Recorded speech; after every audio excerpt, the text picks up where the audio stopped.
Welcome back to The Issue. I'm Mark Carr with Brian Hegel, my co-host this evening. And Brian, you've got economic development on your mind, so maybe you can introduce our guest. Our guest is Frank McKeown, who's the Executive Director of Burlington Economic Development Corporation. And I just wanted to point out that I actually dressed up tonight, put time to be more businesslike. And Frank, who's in charge of business economic development, you got a different look. So maybe Burlington is conducting and doing business differently. He's just rushing around so much he didn't have time to put a tie on, right? Actually, I'm dressed like my customers. See, there you go. You gotta know your customers, so that's key. Frank, by the way, for those who may not be familiar with his background, he's formerly, he was actually part of the City Hall environment. He's Chief of Staff for our current Mayor Goldring. And before that, very successful entrepreneur in the private sector. So he brings a combination of private and public service sensitivities and factors and bottom line results. Did I say that? Pretty close enough. Yeah. Close enough. Yeah. You can give him the $5 later for saying that. So our first segment was dealing with the town of Oakville and how they manage economic development within and under the same roof. It's their town hall at Burlington City Hall. The Burlington Economic Development Corporation exists as an entirely separate legal entity. It has representation from the city on it, but there's also others from out in the community. So one question that I wanted to start with, and I think, Frank, there's a lot of people here in Burlington. There's been a lot of change going on. One of the things we hear about constantly, our residential build out is now, we can only build up. But there's a lot of room for growth in the industrial and commercial segment of what's going on in Burlington. The Burlington Economic Development Corporation renewed itself, revitalized itself in around 2014. It had been around for quite some time. But clearly, something was up to do that. So I wanted to ask you, first of all, what happened to get you to 2014 when this new corporation was created, and what's been going on since? So a couple of questions there. Yes. So I joined in 2014, I guess when they renewed it. I will say I certainly had thoughts and expressed some views through the mayor's office, and frankly, a lot of those there were a number of changes outlined in the original platform that we developed with Mayor Goldring. So. Certainly taking a more outward look, looking at actually generating business. I think the old, and we've had criticism for it, but the old Burlington Economic Development, frankly, it had two core functions. One was we ran mayor's luncheons and a couple of those events, and frankly, those were significantly used an awful lot of the resources available. Sure. And then we practiced really two elements of traditional economic development. There was traditional, you knocked on doors so you knew who your local businesses were, and then really provided some additional support, almost like a customer service activity for people going through the planning process. Can I just ask? Yep. To me, that sounds more like a chamber of commerce. Well, it is what it is. That's what they were doing. And so one of the things that we did when I went in was said, okay, first of all, we're going to spend a huge amount more of our time outwardly focused, connected to our customers, which are the businesses, connected to the real estate community, looking outwardly, and not spending all our time with other government and economic development people. So we got out of the event business. We handed that over to the chamber. I still think there's an opportunity for them to do some other stuff, but we handed it over to the chamber. And then we really shifted our activity. And the first thing, of course, we have a mandate to increase the number of jobs. And what we ran into almost immediately was that we had a target to generate a huge number of jobs, but under the Places to Grow formula, we actually had a very low target and a very low residential target. And so when I went to talk to the region and said, here, we want to add 30,000 jobs, here's how we're going to do it, they said, that's great, but you don't have the infrastructure to do it, and it's not in the plan, so we're not prepared to help you. So what we had to do immediately, the first thing we did was we created a new economic vision for the city. And of course, we recommended that the city look at I'll call it a controlled growth, like a sustainable growth model. We worked with about 250 people in the community. We interviewed about 90 people one-on-one. And the overwhelming message was, from the community was, we don't want to be a retirement community. We don't want to be the oldest and slowest growing community. But we are right now. But currently, right, we are. But we don't. That's not what we aspire to be. Right. We want our kids to be able to grow up and come and live here. And if we want to continue to grow our economy and have jobs, we also have to have room for immigrants. So really, the idea, the growth component is not just random. Let's grow because we don't know what else to do. It's let's grow so that we have room to attract immigrants. We have room to attract new business, and we have room for our young people to come and stay. And we, in the current model, the existing model, we didn't have that. Well, Frank, maybe I can shed some light on the creation of the Burlington Development Corporation, which it was originally known as, because I was on council when we voted for it to go outside of City Hall. There was a component that seems to have been lost from originally that was set out, and that was a social aspect, bringing jobs and involving the community, not just the business community, in developing plans and so on. And it was under Walter Mulkowicz, that the mayor at the time, that the economic development was, I'll say, outsourced. Do you find it still an advantage to be outsourced, or is there an advantage, as Dorothy was saying, to be right next to, down the hall from planning and next door to the mayor? So there would be opportunities either way. When the new city manager came in, I said to him, which way do you want to go? And his answer was, I have lots of challenges at City Hall. BEDC is not one of my challenges, so we'll talk about it later.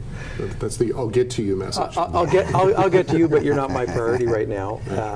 There's pros and cons. Certainly, I report to a board, so we have governance things we have to do. We have administrative things to do. If you guys all participate in boards, it probably takes me a day and a half or 2 days a month I have to spend preparing for board activity. Optimistically, that's all you're spending. No, but making sure that I have, we have to have our reports done, and so it takes time that you wouldn't otherwise use. So certainly there's that drawback.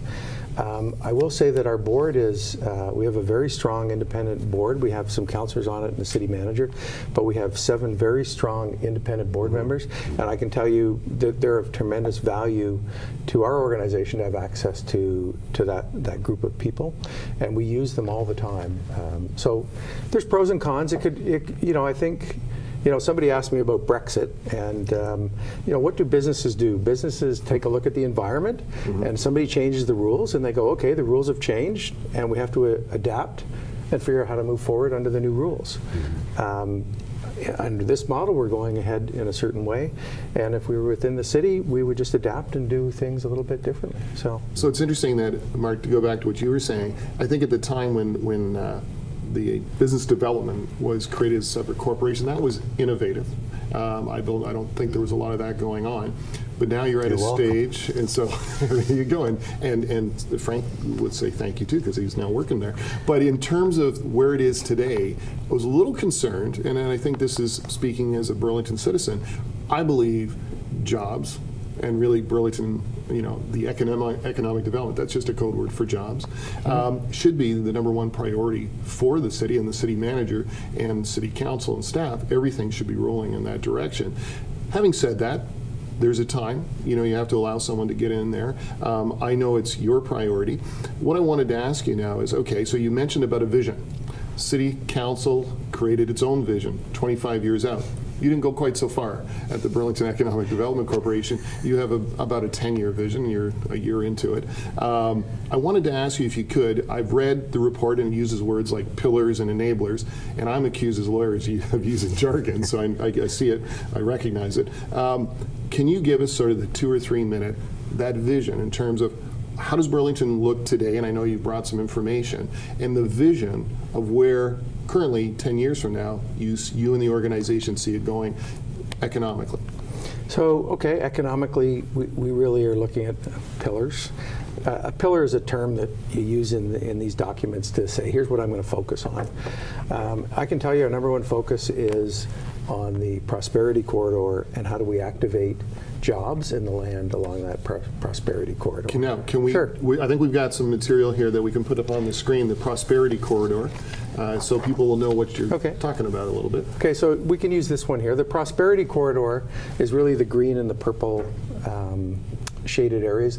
Those are our employment lands. Our employment lands go along the QEW corridor. They do extend out into Aldershot a little bit, and we have almost 5,000 acres of employment land. We are now shading it in two ways. We used to treat it all the same, and as part of the planning regime that we've just gone through, we are looking at the south part of the QEW corridor, that purple area. That's where the GO line is. And the opportunity to do development along the GO line is different than in the north side of Burlington. It's easier to access the GO and the rail system. And it's actually a little easier to improve some of the local transit in that area. So we've created an employer transit advisory. We've got a number of companies working with us on that. We have because frankly we have, I'll tell you a story. We had Karina Gould in, meeting with all our manufacturers. She's the federal MP. Karina Gould, and we had a roundtable on manufacturing, and she brought all kinds of people in from Ottawa. By the way, it was a great session. But she said to the audience, listen, I'm here I want to understand your problems. Talk to me. What's your number one problem? And they went off for 10 minutes on local transportation. We finally had to say, well, Karina's for the federal That's government. traffic. Karina's asking a different question, but but it's really not. If you think connected. of transportation, you're thinking of federal highways. You're also thinking of provincial highways and so on. So it's multi-tiered locally, and it's a problem most cities have. And if we can put up that other chart, that one there. The reason it's a challenge is Burlington economic density. The employment density? Employment density. That's for our producer. There we go. So there's a chart, and we only have 18 jobs per hectare in Burlington in our employment lands. Wow. So, and by the way, that's higher than Oakville and Milton. So we have these huge employment areas really initially designed around large industrial uses. There is virtually nothing coming that is a new industrial use. Our land now costs anywhere from $500 to $1 million an acre. And it is not a price point for an industry to set up. It's certainly not a price point for a distribution warehouse to set up that needs 30 acres.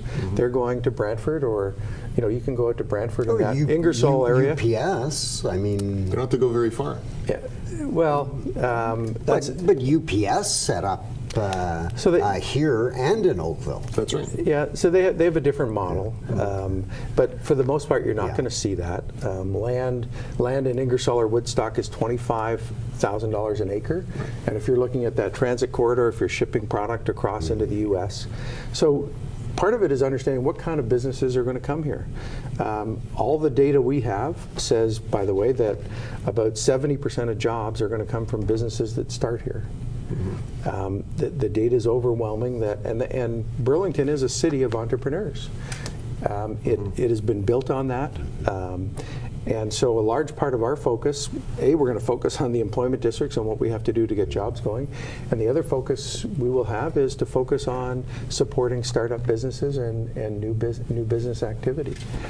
And that's something we haven't gotten involved in at all previously. And just because I think it's interesting, because in a lot of this, you're I think indicating you have to be collaborative with who you're working with in terms of whether different governments, local business people reaching into the community. But you also, it's a highly competitive place that you're in, and if you're not competitive, you got to know your audience. So here's a question I have as someone who's lived in Burlington all my life. I'll throw another statistic at you. There's available employment lands, but over the last couple of decades, the number of businesses in Burlington has been fairly static. In other words, we haven't seen on a graph, you'd see the number of businesses have grown. We've kept some, we've lost some, whether through competition or just natural succession. The question I have here is related to this statistic. You mentioned we're city of entrepreneurs. Well, apparently over 65%, according to my City Hall statistics, 65% of people are self-employed. Those who are employers are self-employed. But less than 6% of our employers have 50 or more employees. So we do not have big business. No. Do you see that in your vision? Is that something, in addition to sort of nurturing the local business, of actually bringing in or actually trying to encourage the bigger businesses that we do see across Halton, Hamilton, Wentworth? We see it in our neighbors happening. Is that a focus, and do you expect that's a 10-year process or longer? Well, you're always looking for the large business opportunity. We have to have the right environment for them. Statistically, if I'm a sales guy and these are our products, we're more likely to have a business here that grows to a large business. So L3 Westcam is a good example. Great example. We can actually make a list of about 10 of them that have grown here. So you're more likely to get success focusing on what you've got and helping those businesses grow, identifying where you can help and making sure your policies are going to support that. And then you have to selectively go look at other opportunities. We're partnering, I would say, heavily, and I think Dorothy talked about it.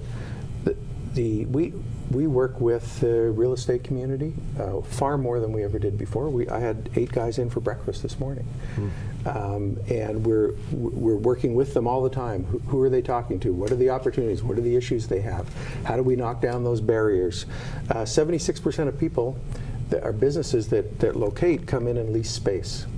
If you look at city policies are all designed around the development of a new property. So you hear about them as they come in through the planning door. Well, guess what? 76% of the companies are never coming through that planning door. And by the way, if the zoning isn't right on, doesn't suit them right now, they just move on to the next property. And so you're disconnected from 76% of the businesses coming in looking here if you're not paying attention heavily to that side of the market. So we're meeting up, we share data with them. We are constantly going back and forth. Who are you talking to? Who's closing? We send people to them, then they send people to us. We did about we work with about, I think it's 89 companies so far this year to look at locating here. Some of them we gave them specific sites. Some we gave them recommendations and connected them with the real estate community, and they come back and forth. And we had about 12 of those come and locate here. But they're out there all the time. They're also chasing. And then you start, that's where you end up going back and saying, okay, what's my inventory? What's our office space? What's our land? What do we have? And I'm guilty of talking about my shoe story. And we have a lot of land, but we actually have little pieces of it. We have big blocks that are simply not available. And if you look at our entire employment land, 90% of it is in use. 90% has got buildings sitting on it. So we're down to our last 10%. So if you're running a retailer and you're down to your last 10% of stock, somebody comes in, you want a pair of shoes, size 12? I don't know. Yeah. You want a pretty good guy. So you want a size 12 pair of shoes and you want black shoes. Yeah. I've only got a small inventory left. It's really hard for me to find a size 12 in a style that suits you. And so we're having a lot of challenges having companies come in and finding exactly the piece of property that they want to use. Well, and I think that's a fascinating, I hope that's informative to a lot of viewers, because that is a challenge in Burlington. It's not one size fits all. No. We only have a certain size. We hope it fits you. And that's certainly in the industrial side, that's where we're at. We have so few parcels, and they're different sizes. Somebody needs, a 5-acre site. Okay, well, we have 2 we can show you. Well, no, I want to be on this side of town. Well, then we don't have anything. So obviously, we're working with Mr. Paletta, who's a huge landowner, to activate lands. We have activity going on 1200 King right now. I don't know if you've driven by. We've got people out staking, and we've been working with Mr. Paletta to activate that site plan. We're trying to route the service road through there so we can get that land activated. So as he's down at the OMB fighting council, he's working with. That's the nature of business. Yeah, no, but I'm just saying that it's. It is what it is what it is. Everybody has everybody's going to protect their rights. Yeah. So what is our option? Our option is to we're working with Mr. Platt all the time, trying to activate those lands. The land, Burl Oak, just north of Mainway. That's industrial land. If It's I'm currently correct. classified as employment land. It is subject to a number of could appeals. be changed, but my understanding is that Mr. Paletta, quite some time ago now, granted, wanted to make that all residential land. And so is our percentage of employment lands equaling what the province feels that we should have as employment So lands? statistically, we have enough land. I don't look at it, so statistically, there's lands designated. I frankly don't look at it that way because I look at what's active and available. So you have a more pragmatic approach. Yeah, that's good, but what's actually available in the market? So we have and we maintain in BEDC a detailed database on every piece of vacant land. We know who owns it. We met with them. We know what their strategic objectives are. In a lot of cases, we actually have a strategy for every single piece of vacant land. What could we do with this? And the next thing we're doing is that isn't enough land. And so we're now, the next stage for us is to look at how do we redevelop the land that's been developed for a long time. 35% of properties in Burlington on the industrial side were developed prior to 1968. So they are hitting that point. And so we're looking at all of the different buildings that have kind of reached their life cycle. Yeah, and they do have a life cycle. And they have a life cycle. And what can we do to get those activated and back on the market to meet the needs? And just before you ask the next question, we're going to take a break right now and come back to Frank. So to our audience, stay tuned. We'll be right back. And if you do have any questions or comments to Frank McKeown, Executive Director of the Burlington Economic Development Corporation, go to Twitter, #TheIssue, and let us know, or Facebook, The Issue. So stay tuned. We'll be right back.